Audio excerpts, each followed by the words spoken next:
이제 지난주에 이어서 이제 두 번째 교회, 지난주에 이제 에베소 교회에 관해서 말씀을 했죠. 그래서 에베소 교회의 특징이 뭐죠?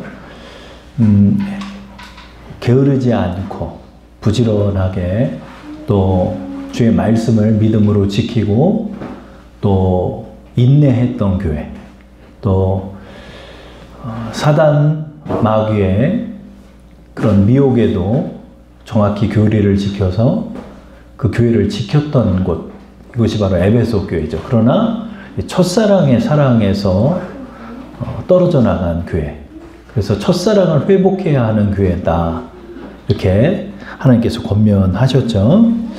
그리고 이제 두 번째 교회, 바로 서머나 교회죠. 이 서머나 교회는 소아시아의 7교회 중에 빌라델피아 교회와 더불어서 유일하게 책망을 받지 않고 칭찬만 받은 교회가 이 서머나와 그 다음에 빌라델피아 교회죠.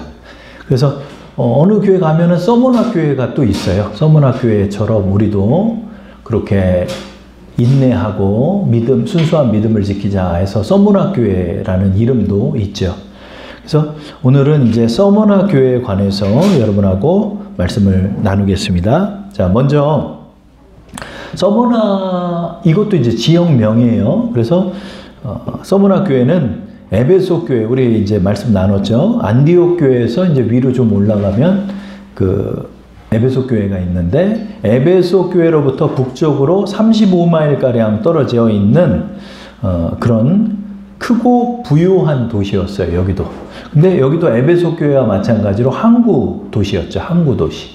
그러니까 당연히 이제 산물이 나가기도 하고 들어오기도 하는, 수출과 수입이 풍성하고 활발한 지역이 이 항구 지역이겠죠. 그래서 이 서머나 지역에 사는 사람들은 부자였어요. 부자였고 부유했고 풍부했어요. 그리고 이제 이 서머나라는 뜻 자체가 이제 그 향료인 모략이라는 뜻을 갖고 있어요, 서머나가. 그러니까 이 모략, 미르, 이 모략이라는 이 향료가 또 풍성하게 나오는 모략의 산지이기도 했기 때문에 이 모략은 방부제로도 쓰이고 향신료로도 쓰이고 또 여러 가지 치료 목적으로도 쓰이고 하는 여러 용도가 있기 때문에 이런 또 모략이 나오는 지역이라 당연히 또 부유할 수 있었겠죠.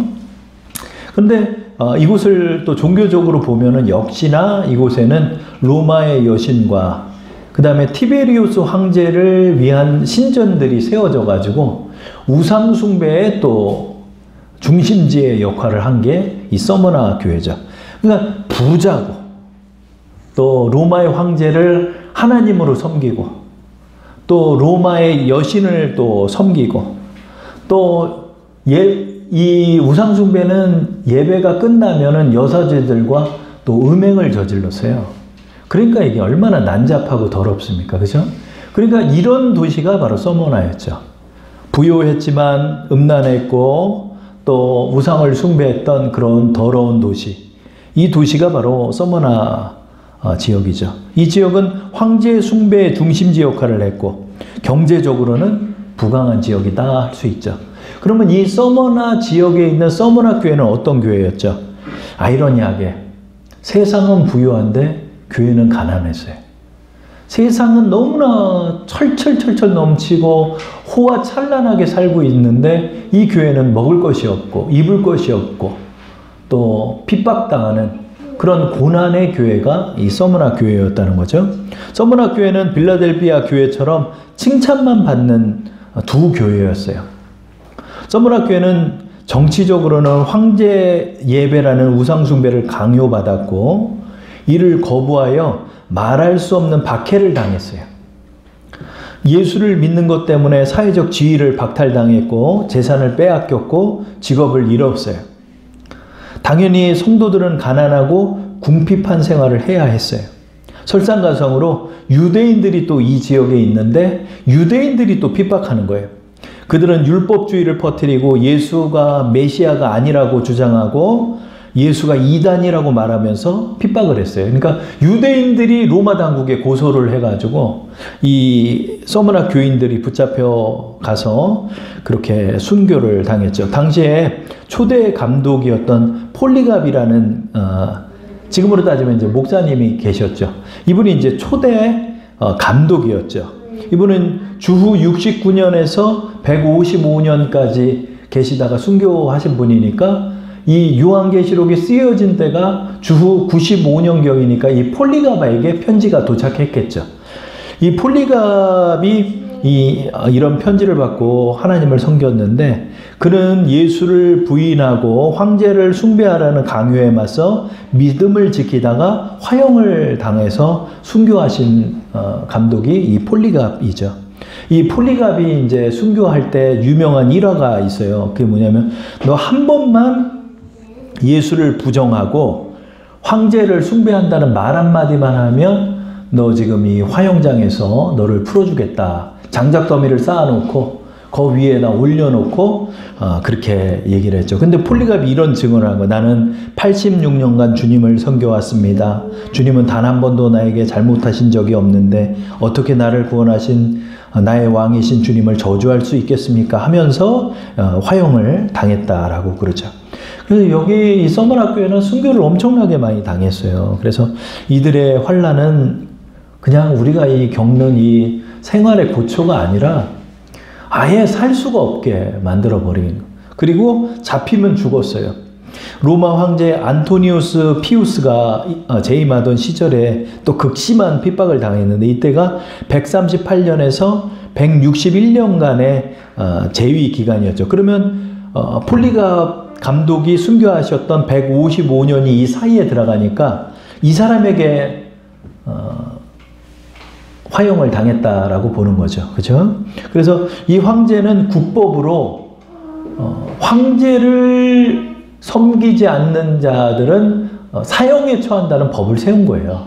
그러니까 이제 고소하면 붙잡혀 갔고 그 고소를 당한 사람들 앞에서 이제 물어보는 거죠. 너 예수 믿냐 안 믿냐? 예수를 저주를 해봐라. 또 우리 그 일본의 순교사를 보면은 예수님의 십자가를 이렇게 땅바닥에다 놓고 예수 믿는 마을 사람들을 붙잡아다가 그 십자가에다 침을 뱉고 그 십자가를 밟고 지나가면은 이제 용서를 해주는 거예요. 그렇게 해가지고 많은 일본의 초대, 지금은 이제 믿음이 없는 나라이지만은 그래도 일본부터 이렇게 복음이 들어온 거예요. 그래서 복음이 일본에 들어와서 우리나라로 전해지고 또 중국으로도 전해지고 했는데 그런 이제 이 순교사들이 있죠. 여러분 이 순교의 기간이요 무려 300년, 그렇죠? 300년이 이어졌다는 걸 여러분이 알아야 돼요. 그러니까 이 사람들이 이 서머나 교회가 존속하고 있는 기간 동안은 무조건 순교였어요. 뭐 빛을 본 적이 없어요. 서머나 교회는. 왜냐하면 313년 동안 이 로마에서 기독교를 국교로 정해주는 그 기간 동안 예수님이 예수님께서 십자가에 못 박혀 돌아가신 게 주 33년이잖아요. 그때서부터 초대교회가 세워져서 313년까지 콘스탄틴 대제가 이 로마의 황제가 될 때까지 300여 년을 핍박을 당한 거예요. 근데 여러분 이 핍박이라는 게 너무나 무서운 핍박이었어요. 이렇게 여러분 이렇게 뭐 불편하고 이 정도가 아니라 붙잡히면은 사자의 맹수의 밥이 되고 또 불에 타서 순교해서 죽고 뭐 참수도 당해 죽고 그 다음에 경제 활동을 아예 못하도록 해버렸어요. 왜냐면 붙잡히면 죽으니까 어디 숨어 있다 보니까 어디서 뭘 살 수도 없고 매매 행위를 할 수도 없고 뭐 이런 식으로 사람들을 옥죄인 거죠.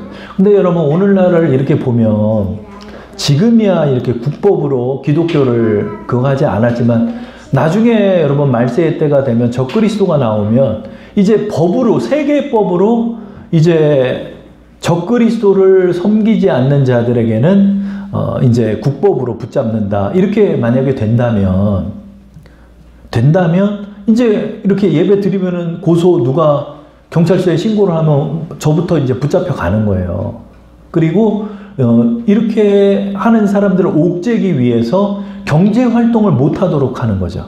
경제 활동을 못하도록 그렇게 제지를 당하고 또 사회적 지위도 박탈당하고 이런 것들을 여러분 우리가 보게 되죠. 그렇죠? 그래서 저는 좀 기억이 나는 게 몇 년 전이었나요? 과학기술처 장관을 뽑는 자리에 예수를 믿는 분이 과학기술처 장관 그 후보자로 올라왔는데 그분이 이제 창조과학을 믿더라고요. 그 제가 직접 봤는데 당신은 이 세상이 창조됐다고 믿습니까? 그랬더니 저는 그걸 믿습니다. 그렇게 얘기를 하더라고요. 그렇죠? 그리고 그 사람은 탈락됐어요. 진화론을 믿지 않고 하나님을 믿는다라고 얘기하니까 장관 후보에서 이제 탈락이 되더라고요. 여러분, 우리가 이제 이런 시대를 향해 걸어갈지가 모른다는 거죠. 그래서 이 서문학 교회는 주 300년 동안 이렇게 핍박을 당한 교회로서 그렇게 지냈던 교회이죠. 자, 이 서문학 교회는 또 서문학 교회를 향해서 편지를 보낸 분이 누구죠? 바로 예수 그리스도죠. 이번에 서문학 교회를 향해 편지를 보낸 분을 뭐라고 표현했나? 우리 요한계시록 2장 8절 말씀을 한번 다 함께 합독할게요. 서문학 교회 사자에게 편지하라. 처음이며 마지막이요 죽었다가 살아나신 이가 이르시되, 이렇게 말하죠. 우리 에베소 교회는 뭐라고 그랬죠? 7뼈를 오른손으로 붙잡고 7 촛대의 사이를 거니시는 분이 이르시되, 이랬죠. 근데 이번에는 우리 주 예수 그리스도를 어떻게 표현해요? 처음이시며 마지막이시고 죽었다가 살아나신 이가 너희에게 말씀하셨다, 이러죠. 바로 처음이다. 그죠? 처음 뭐죠? 창세 이전서부터 알파와 오메가가 되시는 하나님이심을 말씀하고 있는 거죠. 그러니까 예수 그리스도의 신성을 지금 말씀하고 있는 거죠. 또한 마지막이 있다는 거예요, 여러분. 이 세상이요, 천년만년 간다고 생각해요, 세상은요.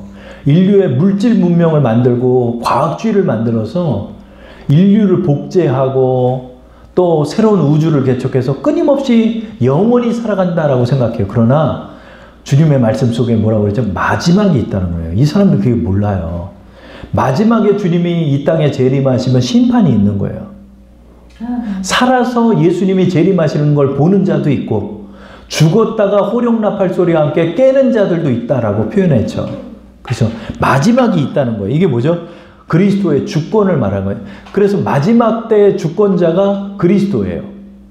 이 그리스도께서 마지막에 도장을 찍으시고 이제 이 온 세상과 이 사람들을 심판하시는 거예요. 다 그래. 그래서 다른 말씀에 뭐라고 표현하냐면 영원히 수치를 당한다고 그랬어요. 여러분, 왜 그러냐면 사람들의 은밀한 게 그날 다 밝혀져요. 다 자기 입으로 토설을 해요. 자기 입으로 다 토설을 하니 얼마나 창피하겠어요, 여러분.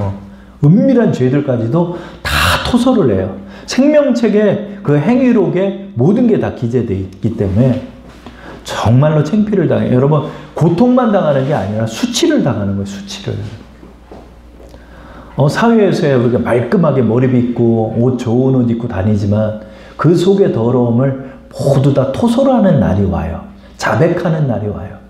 그렇게 되면 그 죄가에 따라 심판을 받는 마지막 때가 있다는 거죠. 예수님이 뭐라고요? 나는 처음이요 마지막이다.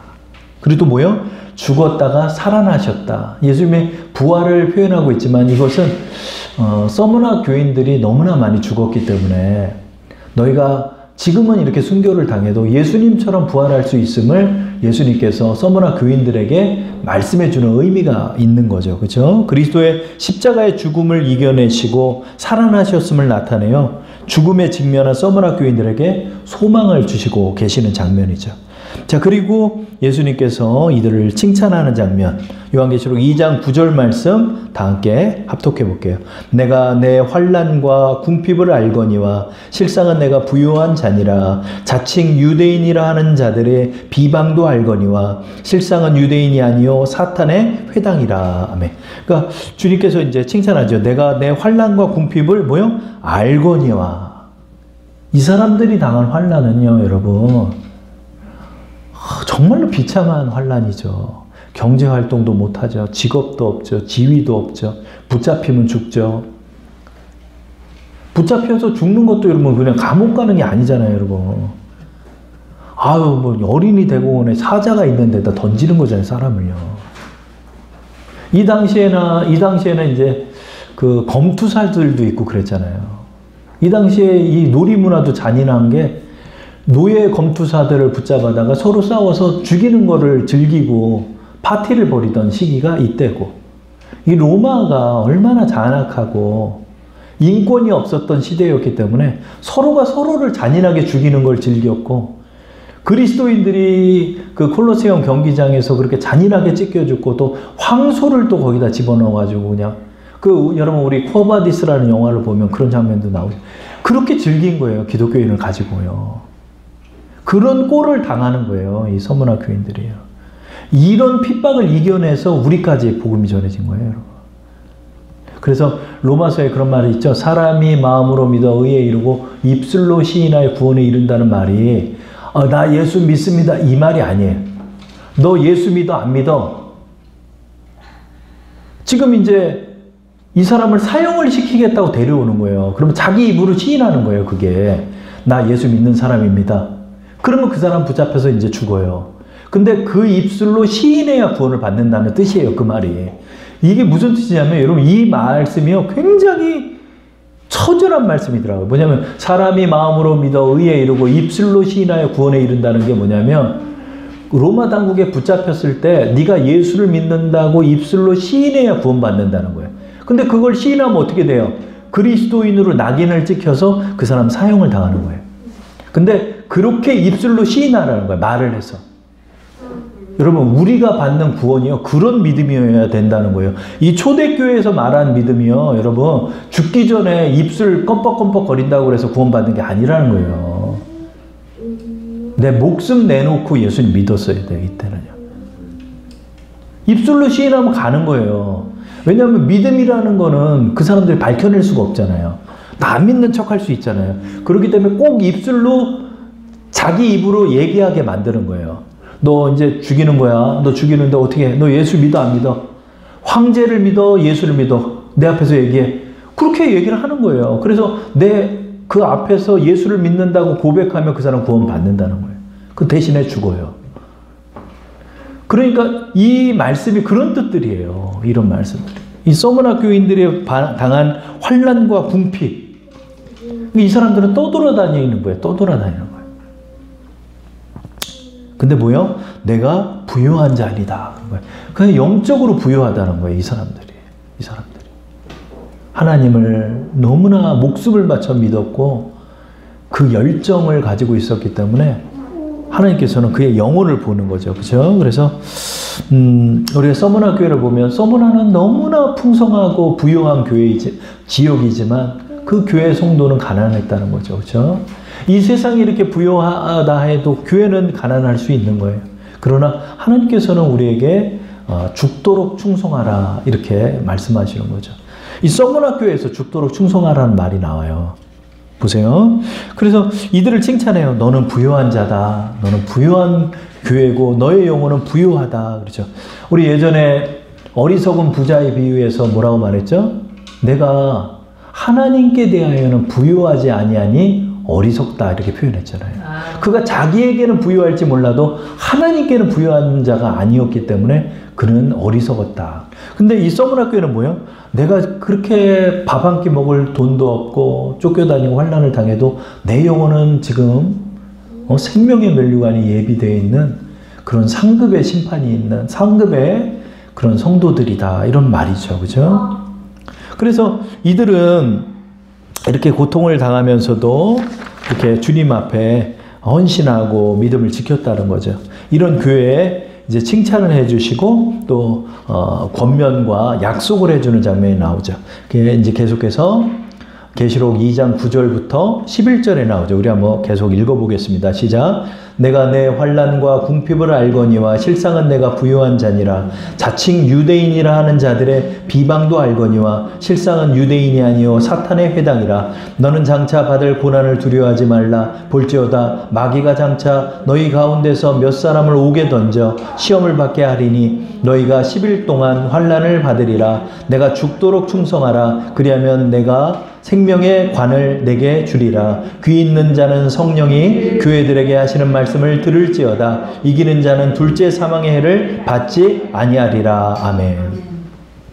이 사람들이 이렇게 환난을 당하고 장차 이제 고난을 또 당할 거라고 예언해 주시죠. 그래서 뭐 10일 동안, 이 10일은 그냥 액면 그대로 10일 후에 어떤 그 10일 동안 고난을 당할 것을 말하죠. 그러나 10일만 고난 당하는 게 아니에요. 이 교회는 300년 동안 고난을 당하는 거예요. 300년 동안. 그러니까 고난이 끝이 없는 거죠. 이 사람들 살아 생전 동안 고난만 받다 이 사람들은 순교한 사람들이에요. 근데 이들에게 이제 뭐라고 얘기하죠? 너희가 유대인의 비방도 내가 알고 있다. 주님이 말하죠. 유대인들이 오히려 더 잔인하게 굴었어요. 이 사람들한테. 그래서 유대인들은 또 로마에 딱 붙어가지고 우리의 자치권을 인정받으면서 부유하게 살면서 이 또 교회를 또 공격하는 거예요. 교회를 공격해가지고 이제 신고하고 또 그들에게 또 이단 사설을 퍼뜨리는 거죠. 율법을 지켜야 된다. 예수는 메시아가 아니다. 이렇게 말하는 거죠. 이 사람들은 예수를 못 봤거든요. 서머나 교인들은. 그렇죠? 왜냐하면 이 시기 때 편지 쓴 시기가 주후 95년경, 96년경이니까 예수님은 주전 33년경에 십자가를 못 박혀 죽으셨으니까 60년 전의 일이에요. 60년 전에. 그죠? 그렇기 때문에 살아생전에 예수를 못 봤기 때문에 이 사람들에게 자꾸 이제 미혹을 하는 거예요. 예수는 메시아가 아니다. 메시아가 아니다. 또 너희가 예수 믿는다고 구원받냐? 그게 아니야. 계속 속이고 미혹하고 믿음에서 떠나게 하고 신고해서 또 사람 잡아가게 하고 했던 사람들이 유다인. 그러니까 이 사람은 뭐예요? 거의 사탄이라는 거예요. 사탄 이런 사람. 그렇죠? 이런 것도 이 서머나 교회가 이겨냈다는 거죠. 그리고 두려워하지 마라. 장차 고난을 받지만 너희가 두려워하지 마라. 그리고 뭐라고 말하죠? 죽도록 충성해야 된다. 죽도록 충성하라는 말이 여러분 열심을 내라는 정도가 아니라 서머나 교회에 하신 말씀이기 때문에 너희가 믿음으로 죽어라 이런 뜻이에요. 이게 이 말. 믿음으로 끝까지 믿다 죽어야 된다. 죽어야 된다. 이런. 그래서 서머나 교인들은 이렇게 죽어요. 여러분. 그렇죠? 밖에서는 그렇게 떵떵거리고 먹을 게 많은데 이 교회에서는 먹을 게 없고 살 수도 없는 이런 교인들. 이 대단한 사람들이죠. 이 사람. 그렇죠? 그래서 죽도록 충성해라. 그러면 내가 생명의 관을 내게 준다. 생명의 면류관을 바라보면서 살아야 된다. 이렇게 말한 거죠.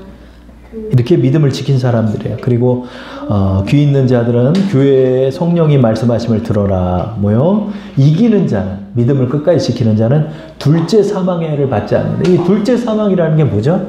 여러분 우리가 죽으면은요 이제 영생하는 거예요. 지옥 가는 사람도 영생하고 천국 가는 사람도 영생해요. 그러나 지옥에 떨어지는 자들은 둘째 사망을 겪는 것처럼 이제 끝나버리는 인생이 되는 거예요. 왜냐하면 eternal punishment, 영원한 형벌을 받는 이게 바로 둘째 사망. 그러니까 이 말은 쉽게 뭐 지옥에 떨어지지 않는다는 거예요. 그러니까 그 이제 지옥을 증언하는 이들을 보면 그랬다는 거예요. 내가 느꼈던 지옥의 경험을 100만 분의 1도 표현을 못했다는 거예요. 그곳에서 당하는 거, 여러분. 이 독재자들이 죽어가지고 이제 당할 형벌들, 우리는 감히 상상도 할 수가 없는 고통이에요, 여러분. 그렇기 때문에 여러분, 오늘 오전에 말씀을 나눈 것처럼 이 기쁨의 소식이 여러분 얼마나 놀라운 소식입니까, 여러분. 그렇죠? 그래서 여러분 오늘 서문학교의 말씀처럼 이렇게 믿음을 지켰던 교회가 있다는 거, 이런 믿음의 선현들이 있었다는 것을 여러분이 기억하시면서 그렇게 믿음을 지키고 또 이 기쁨의 소식을 마음에 품고 또 또 우리 이웃들에게 전하면서 우리가 영원한 하나님의 나라를 소망하며 나가는 우리 여러분 되기 바랍니다. 자, 우리 이 시간 함께 기도하는 시간 가질게요. 우리 주님의 오심을 한번 생각해 보면서 나는 얼마나 이런 믿음을 간직하고 이런 열정과 헌신을 가지고 하나님 나라를 바라보면서 걸어가는지 우리 이 시간 함께 충만한 믿음으로 죽도록 충성하게 해달라고 하나님 앞에 기도드리겠습니다.